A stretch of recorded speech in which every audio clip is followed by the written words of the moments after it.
జై తెలంగాణ అందరికీ నమస్కారం. తెలంగాణ రాష్ట్రంలో అసలు పాలకుడు ఎవరు, నిర్ణయాలు తీసుకునేది ఎవరు, ఎవరి రాష్ట్రానికి ముఖ్యమంత్రి అనేటువంటి ఆలోచన ప్రజలకు అందడం లేదు.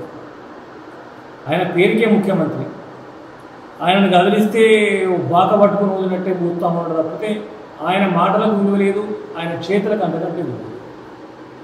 ఆయన చేతిలో ఈరోజు రాష్ట్ర పాలన అంటే ఒక నవ్వుల పాలన ఉంది. ఆయన నాయకుడు ఎవరో తెలియదు, ఆయనకు చిత్తశుద్ధి ఉందా, అనుభవం ఉందా, ఏమైనా ఉందా అంటే ఏదీ లేనటువంటి పరిస్థితి. ఎందుకంటే రాష్ట్ర వ్యాప్తంగా ఉన్న జిల్లాల్లో ప్రతి జిల్లా కలెక్టర్ ముందు ధర్నాలు నిరంతరం కొనసాగుతూ ఉన్నాయి. 10 ఏళ్ళుగా ఇది లేకపోయి ఉంది, ఇప్పుడు కొత్తగా స్టార్ట్ అయింది. రుణమాఫీ అనే పేరుతోటి రైతు బంధు ఎగవేత కార్యక్రమం పెట్టుకున్నాడు. రుణమాఫీ ఆ రోజు చేస్తానన్న రోజు 2 లక్షలు తెచ్చుకోండి, 2 లక్షలు తెచ్చుకోండి, నేను చేస్తా అని చెప్పేసి సాటింపు వేసినటువంటి ముఖ్యమంత్రి, ఈరోజు ఉన్న ముఖ్యమంత్రి రేవంత్ రెడ్డి దానికి అలా 100 కొర్రీలు పెట్టి దాటేసే ప్రయత్నం చేస్తూ ఉన్నాడు. అదే కాకుండా ఏవైతే అబద్ధపు హామీల పునాదుల మీద ప్రభుత్వాన్ని ఏర్పాటు చేసిందో వాటిని నెరవేర్చడం చేతగాక పక్కదాన్ని దొరుకుతా ఉంది. ఉద్యమకారులకు 200 గజాల భూమి ఇల్లు ఇస్తానన్నాడు, ఇప్పటివరకు ఆ ఊసు లేదు. ఇంటింటికి మహిళలకు 2500 రూపాయలు ఇస్తానన్నాడు, అది ఊసు లేదు. కళ్యాణలక్ష్మి తులం బంగారం అది లేదు. పెన్షన్లు పెంచుతా, రైతు బంధు పెంచుతా, ఇవన్నీ గుంటి సాకులు అన్నీ చెప్పింది తప్పితే ఏ ఒక్కటి ఈరోజు అమల్లోకి రావట్లేదు. అంటే ఈ చేతగాని దద్దమ్మ చేతిలో రాష్ట్రం అధోగతి పాలవుతుంది అనేది నిజం. ప్రాజెక్టుల మీద ఏదో కొండన్నవి ఎలుకను పట్టే ప్రయత్నం చేస్తూనే ఉన్నాడు ఇప్పటి వరకు. కేసీఆర్ గారిని ఏదో బదనాం చేసి చూపెడితే నాకు మంచి పేరు వస్తుంది అని. ఎప్పుడు కూడా ఒక చరిత్రలో నిలిచిపోయే వ్యక్తి పేరును పాడు చేస్తానని చెప్పేసే ప్రయత్నం కొనసాగినప్పుడు నువ్వు చరిత్రహీనుడు అవుతావు తప్ప చరిత్రలో నిలిచిపోయే కేసీఆర్ గారు ఎప్పుడు కూడా చెడు వ్యక్తి కాలేడు, నీతో అవ్వదని. ఇది గొప్ప నాయకుడు కేసీఆర్ గారు అనేది ప్రపంచవ్యాప్తంగా తెలిసినటువంటి మాట. నువ్వు ఒక ఓటుకున్నోడు దొంగవు, నీకు పాలించడం చేత కాదు అనేది కూడా ఇలా జగమెరిగిన సత్యం. దాన్ని కప్పిపుచ్చుకోవడానికి నువ్వు ఆడుతున్నటువంటి ఆటలు ప్రజలందరూ గమనిస్తూ ఉన్నారు. ప్రతి వర్గం ప్రతి రంగం ఇవాళ దెబ్బతిని ఎతలాకుతలం అవుతా ఉన్నది నీ చేతగారి పాలనలో. ఒకవైపు దేశంలో బీజేపీ అధికారంలో ఉంది, రాష్ట్రంలో కాంగ్రెస్ ఉంది. ఈ 2 పార్టీలకు రాష్ట్ర ప్రయోజనాలు కాంగ్రెస్కు పట్టింపు లేవు. దేశంలో భూభాగమైన తెలంగాణ రాష్ట్రం మంచి చెడులు భారతీయ జనతా పార్టీకి పట్టింపు లేవు. ఏదైనా మంచి జరిగింది, మేలు జరిగింది, ఒక చక్కటి ఆలోచన విధానం చేసిన నాయకత్వం ఏదైనా ఉందంటే కేసీఆర్ గారి నాయకత్వం మాత్రమే. ఇలా సిగ్గు లేకుండా మాట్లాడుతూ ఉన్నారు. కేసీఆర్ చేసిన అప్పులకు మేము వడ్డీలు కడతా ఉన్నాం. సిగ్గులేని దద్దమ్మ కేసీఆర్ అప్పులు ఇంతకు చేసుకోలేదు. రాష్ట్రానికి వస్తున్న ఆదాయం ఎంత, రాష్ట్రానికి సమకూరిన వనరులు ఎంత, రాష్ట్రంలో పెరిగినటువంటి ఆస్తులు ఎంత, ఇలా మనం చేసినటువంటి అప్పులు ఎంత. అప్పులు ఇలా గత ప్రభుత్వం మాకు కేసీఆర్ గారికి హ్యాండ్ ఓవర్ చేసినప్పుడు కూడా అప్పులు ఉన్నాయి. ఇది యథేచ్ఛగా కొనసాగేటువంటి పరిస్థితి.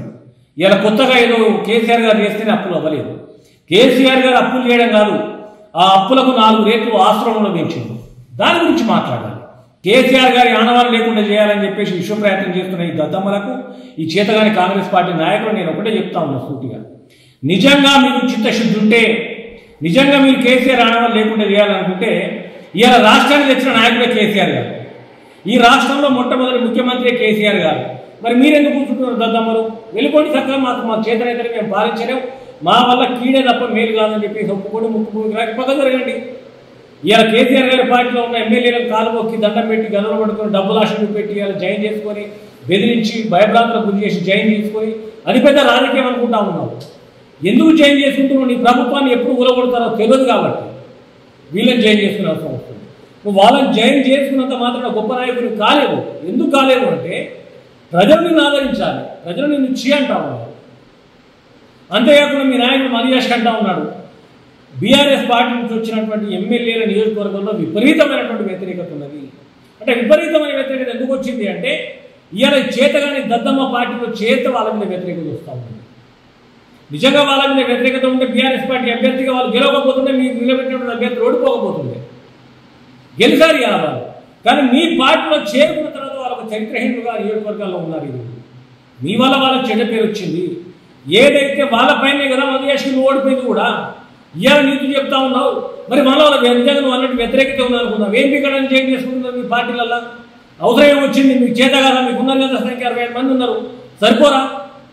అంత వ్యతిరేకత ఉన్న వాళ్ళని కూడా జాయిన్ చేసుకుంటున్నారంటే మీకు అభద్రతా భావం, మీ ప్రభుత్వం నిలబడదు అనేటువంటి అనుమానంలో మీరు ఉన్నారు కాబట్టి ఇలా వాళ్ళని చేర్చుకుంటా ఉన్నారు.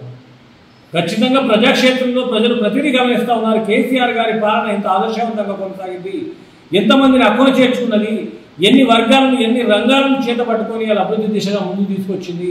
ఇవాళ ఈ ప్రభుత్వం కేసీఆర్ గారు ముఖ్యమంత్రిగా దిగిపోయిన తర్వాత, రేవంత్ రెడ్డి ముఖ్యమంత్రి అయిన తర్వాత ఈ ప్రభుత్వం ఎన్ని మంచి పనులు చేసింది, ఎంత వెనుకడుగు వేసింది, ఎన్ని కంపెనీలు వెళ్ళిపోతూ ఉన్నాయి, కంపెనీలు రావడానికి ఎందుకు ఇష్టం చూపెట్టట్లేదు అనేది ప్రతిదీ ప్రజల మనసులో ఉన్నది. అవకాశం కోసం ఎదురు చూస్తూ ఉన్నారు. ఆ అవకాశం వచ్చిన రోజు ఖచ్చితంగా నేను 3 చెర్ల నీళ్లు దాల్చి ముప్పు తిప్పలు పెట్టి మెడలు పెట్టి బయటకు నూకే రోజు కూడా దగ్గరికి వస్తుందని చెప్పేసి హెచ్చరిస్తూ ఉన్నాను.